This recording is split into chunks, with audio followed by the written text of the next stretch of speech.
it's really very high time to put the foot on the brake, I would say.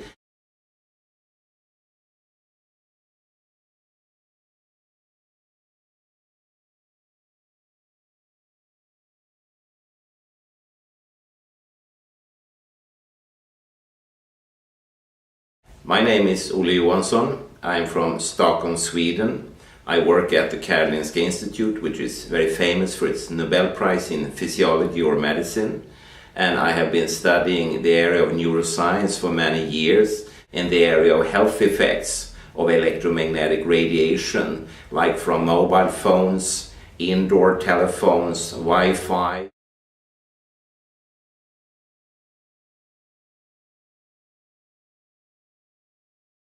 Today, if you look into the scientific literature, it's an overwhelming number of papers clearly saying that molecules, cells, tissue pieces, organs, experimental animals, as well as humans, are at jeopardy.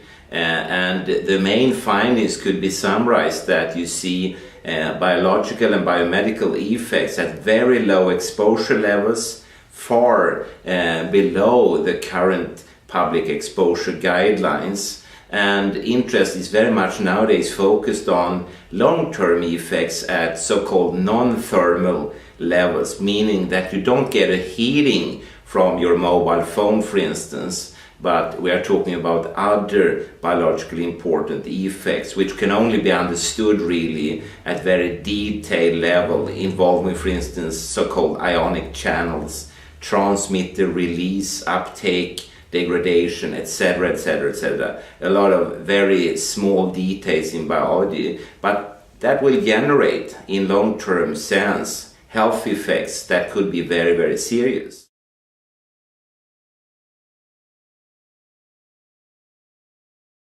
In the general arena, very much focuses on cancer, but maybe that's actually the least important effect. Other effects may be much more important and much more general in the sense, for instance, impact on the immune system, which is supposed to protect you against whatever bacteria or microbes or molecules that enter your body. Effects on fertility, the capacity to get children and grandchildren and so on, and effects on various mental functions including short-term memory. You have concentration capacity decreases after microwave radiation exposure, headache, sleep capacity, sleep quality, sleep length, and I could keep on like this. But the public debate is very much focused on cancer, which is of course very important, but the other effects that are reported in the scientific literature may be much more striking, much more serious, and may come also much earlier, because when you look on some of the scientific experiments, you can have effects within minutes, hours, or days, for instance on the immune system, on the basis for fertility, on various subjective parameters like headache, problems with your sleep quality, problems with learning capacity, concentration difficulties, and so on. And from that point of view, maybe a society, if you're a little bit cynical, it could sort of live with a certain number, very small number of brain tumors. But if all, for instance, Danish school kids get a decrease in their concentration capacity and a decrease of their short-term memory capacity, that's not good for Denmark.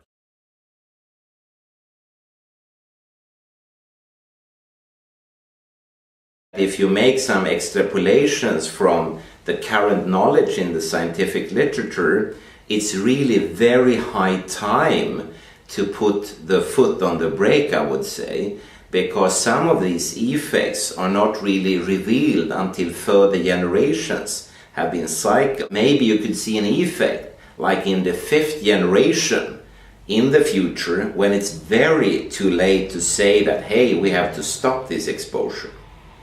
And therefore, as a scientist, I'm a little bit surprised that politicians, they take these kind of chances with the whole population, and the population has never been really informed. No one has asked you if you want to be whole body irradiated 24 hours around the clock every day of the week.